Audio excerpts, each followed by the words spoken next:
Terjadi sebuah kesalahpahaman yang sudah berlangsung puluhan tahun dalam dunia pemikiran Indonesia.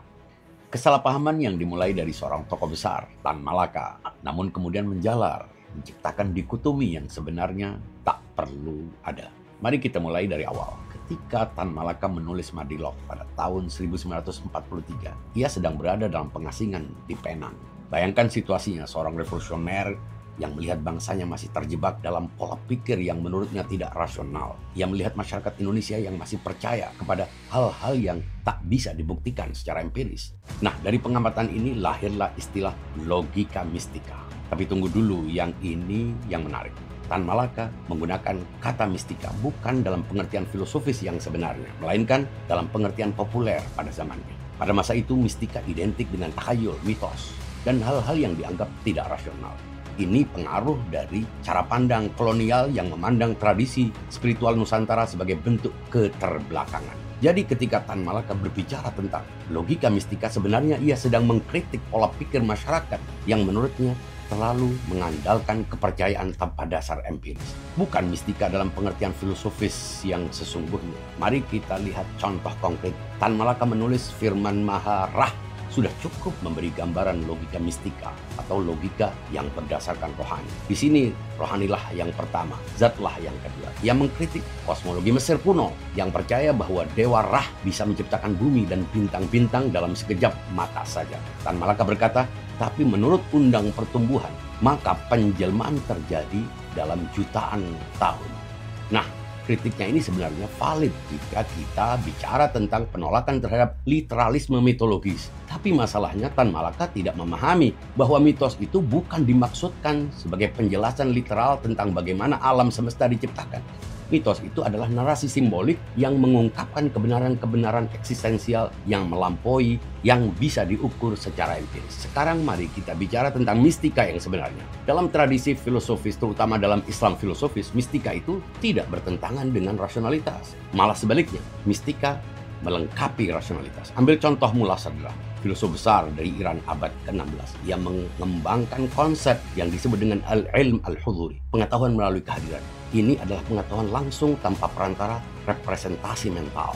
Bukan berarti ini irasional, ini adalah mode pengetahuan yang berbeda secara kualitatif dari pengetahuan yang kita peroleh melalui indera dan akal diskursif. Yang menarik, Mullah Sadra juga mengembangkan teori gerak substansial, bahwa realitas material itu terus mengalami transformasi. Ini sebenarnya sejalan dengan materialisme dialektik yang dianut oleh Tan Malaka sendiri. Saudara-saudara, kalau kita lihat tradisi kita sendiri di Nusantara, sebenarnya sudah ada sejak lama integrasi antara rasionalitas dan spiritualitas. Dalam tradisi Jawa ada konsep kawruh, pengetahuan yang mencakup ngelmu dan ilmu pengetahuan, pengalaman langsung, intuisi spiritual dan wisdom praktis sebagai satu kesatuan. Lihat saja teks-teks klasik seperti Serat Centini. Di sana ada sofistikasi intelektual yang luar biasa, mengintegrasikan observasi alam, refleksi filosofis, dan pengalaman spiritual.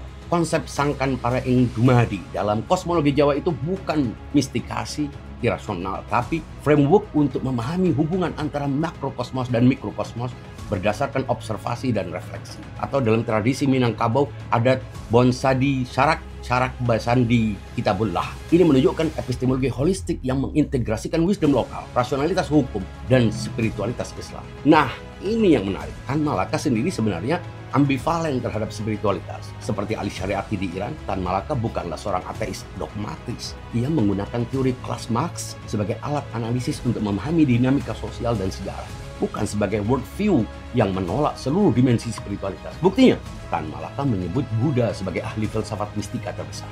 Ia mengutip jawaban Buddha ketika ditanya tentang hubungan roh alam dengan jiwa manusia.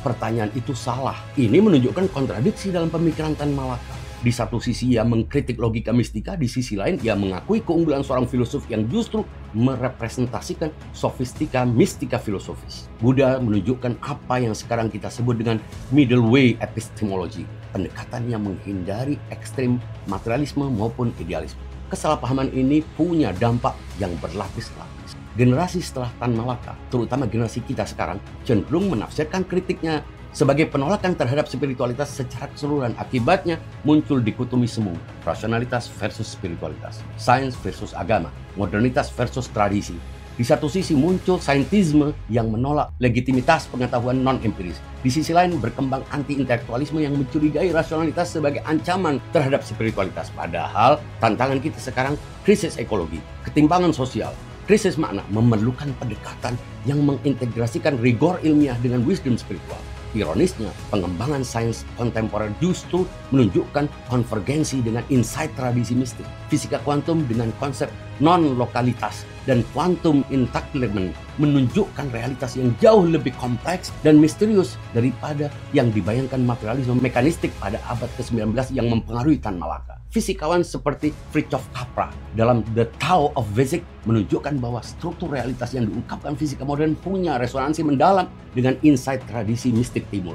Konsep kesatuan fundamental realitas yang dalam mistika dikenal sebagai wahdat al-wujud menemukan ekspresi ilmiahnya dalam teori unveiled field.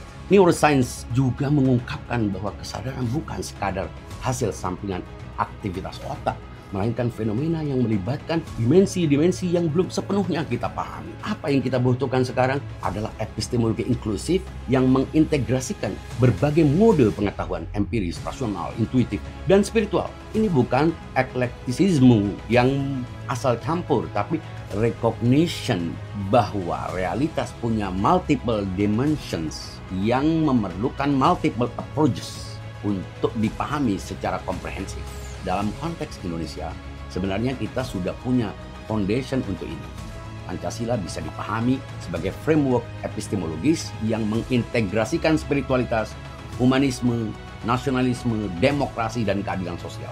Ini bukan sekadar ideologi politik, tapi worldview holistik. Saudara-saudara, mistika filosofis yang autentik itu bukan pelarian dari realitas material. Sebaliknya, mistika adalah kesadaran kritis yang mengungkapkan keterbatasan paradigma reduksionis dan membuka kemungkinan untuk transformasi yang lebih fundamental. Ibnu Arabi mengembangkan konsep poverty of spirit, bukan penolakan terhadap kekayaan material, tetapi liberation dari attachment yang menyebabkan eksploitasi dan ketidakadilan. Ini sejalan dengan kritik Marx terhadap alienation, tapi dengan dimensi spiritual yang lebih mendalam.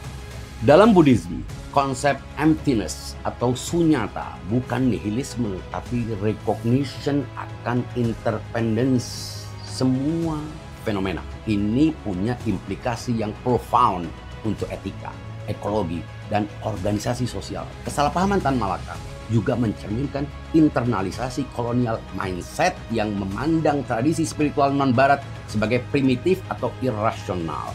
Dekolonisasi pengetahuan memerlukan recovery dan revalidation tradisi epistemologis indigenous yang telah marginalized.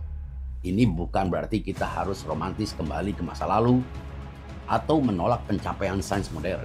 Yang kita butuhkan adalah creative synthesis yang mengambil yang terbaik dari berbagai tradisi sambil tetap kritis terhadap keterbatasan masing-masing.